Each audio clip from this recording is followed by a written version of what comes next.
Vipi kama nikikwambia kwamba barani Ulaya kuna mji mmoja ambao wanawake waligeuka kuwa wauaji wa kimya kimya. Waliwaua waume zao, michepuko yao, watoto wao, hadi wazazi wao. Na kwa zaidi ya miaka 15 hakukuwa na yoyote ambaye aliwahi kuifahamu siri hiyo. Waliwaua kwa nini? Ni sumu. Sumu gani? Ungana na mimi kwa undani zaidi. Karibu Zagreb, Hungary. Huu ndio ulikuwa mji wa mauaji na hawa waliitwa The Angel Makers. Zagreb kilikuwa ni kijiji kidogo tu tulivu kabisa cha wakulima huko Hungary. Hapakuwa na polisi wengi, hapakuwa na upelelezi wa kisasa, uchunguzi, na kikubwa zaidi wanawake hawakuwa na sauti kabisa. Mwaka 1911 kuna mwanamke mmoja aliwasili kijijini hapo, na hapa ndio stori yetu inapoanzia. Anaitwa Zuzana Fazekas. Alikuwa ni mkunga wa kawaida tu kwa macho ya watu wengi, lakini nyuma ya pazia alikuwa ni kiongozi wa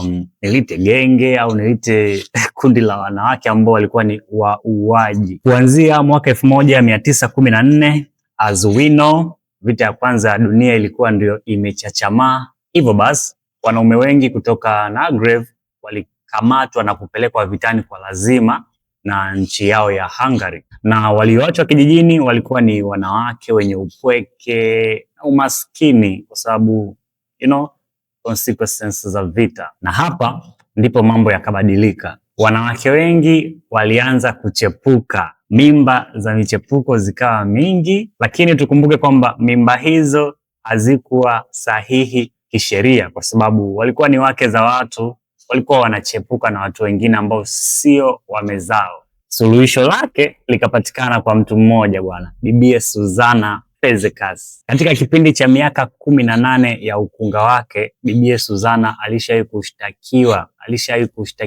alishawahi kukamatwa zaidi ya mara 10 kwa kuwatoa wanawake mimba kinyume na matakwa yao au kinyume cha sheria naweza nikasema. Lakini hii haikuwa biashara yake hatari, haikuwa biashara yake kabisa. Kipindi sasa ambacho wanaume walipoanza kurejea kutoka vitani, hapa ndipo hofu kubwa ilitanda. Maswali ni je, waligundua kwamba wake zao wamechepuka au waligundua kwamba watoto ambao wamewakuta kwa wake zao sio watoto wao? Ungana na mimi kwa undani.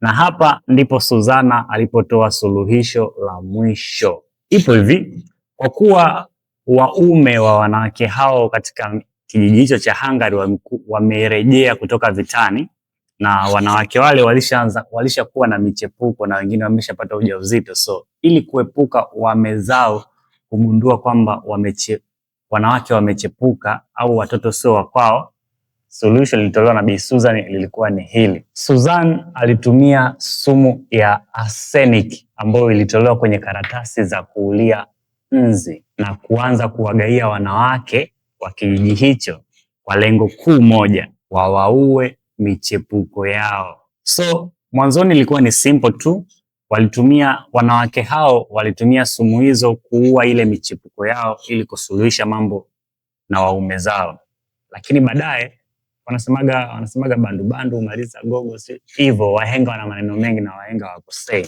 Walipowamaliza waume zao, walipomaliza michepuko yao, baadaye mtu mume wake akimuuzi wanammaliza naye. So vifo vya wanaume katika kijiji hicho vikawa ni lukuki. So walianza kuua michepuko, wakaua waume zao, mwisho wa siku watoto wanaosumbua wakauliwa, mwisho wa siku mtu yoyote anayesumbua wakawa wanammaliza.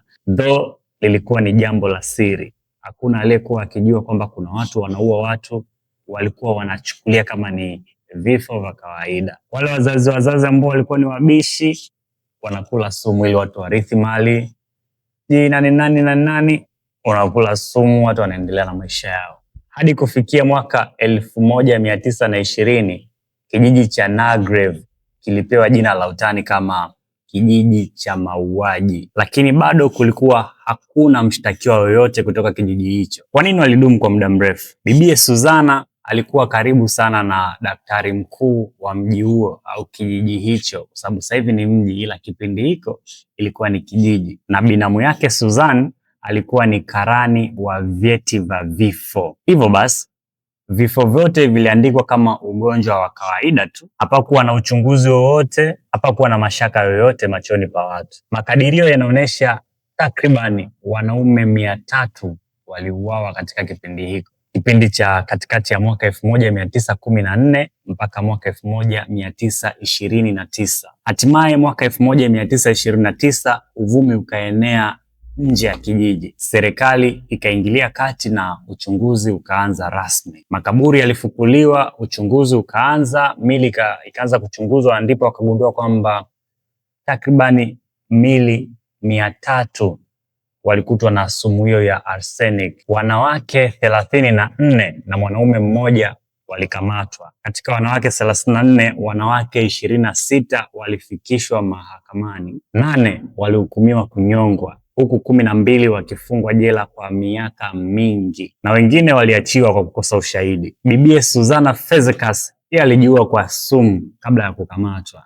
The Angel Makers hawakuwa wauaji wa ghadhabu, walikuwa ni wauaji wa kimya kimya, mfumo na ushirikiano. Walitumia jamii iliyonyimwa sauti kama kisingizio cha wao kutekeleza mauaji yao. Swali ni je, walikuwa ni waathirika wa mfumo au yalikuwa majitu tu ambayo yamevaa sura za malaika? Kama unapenda stori za giza, hadithi zisizo aminika bwana, usiache kusubscribe kwa undani, kwa sababu tunakuletea news kama hizi.